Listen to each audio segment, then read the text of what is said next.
یگون رقیب دختری نداشت، تاجر نداره دختری. پدر مدینه رستمی 13 ساله با افتخار این حرف را میگوید و مدال های دخترش را نشان میدهد. 5 سال است که مدینه در مسابقات اشتراک کرده به پسران گوشتی میگیرد. در این مدت این دختری نورس توانسته است تا 50 مدال به دست آورد. از این 50 مدال 45 تای آن طلا و باقی مانده نقره و برنجی اند. پدر هر مدال دخترش را در خانه استراحتی خود آویزان کرده است.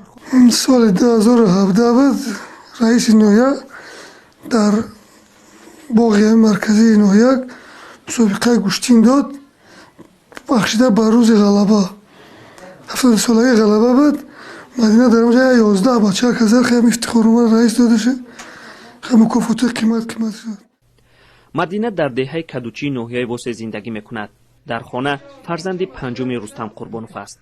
رستم برای دخترش همه شرایط را فراهم کرده است، ولی مادر مدینه در آغاز ضد گوشتینگیر شدن دخترش بوده است. اما مدینه با تشویق پدر و با راههای پنهانی از مادر برای تمرین گوشتی میرفته است. گاهی اوچاشی را سخت میکرد که نبرش جواب میگوی. ای با ویلک میبرش پیش ویلک پیاده و همی گریه کرده میرفت. 4 کیلومتر هر روز پیاده میرفت. سال سوخوش رو داکیده ماش میکرد در دستی.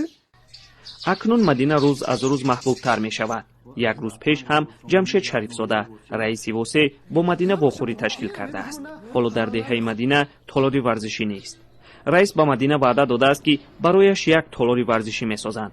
شهرتیاب شدن مدینه و آوردن جایزه ها اکنون مادر را از تصمیم گرفته‌اش پشیمان کرده است. خیلی که دختر بود با هدیلم نمیشه گرفتم نه ماش پاش نرم من تعریف هر بار نه که با خیلی آواز با صوت شدم اول وزیق میشنی گفتم گلا کرفته گوشتینگی شده یا میزنه جوش میشه دستش میشکنه. مدینه برای تمرین هر روز از واسه به کلوب سفر میکند. آمادگی برای رفتن دارد. حالا مادر دیگر پیش روی مدینه را نمیگیرد. هر باری که از خانه برای تمرین یا مسابقه رهسپار می شود مادر با دعا گسیلش میکند. اینجا جای تمرینی مدینه است. یگان دختر دیده نمی شود.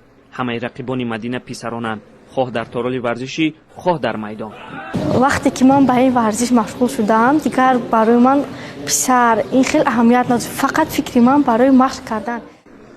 مدینه رو برای برگشتن از راه انتخاب کردهش برادرش تا جای تمرین پیاده می برده است، ولی مدینه با پای پیاده رفتن رو انتخاب و از کسبش دست نکشیده است.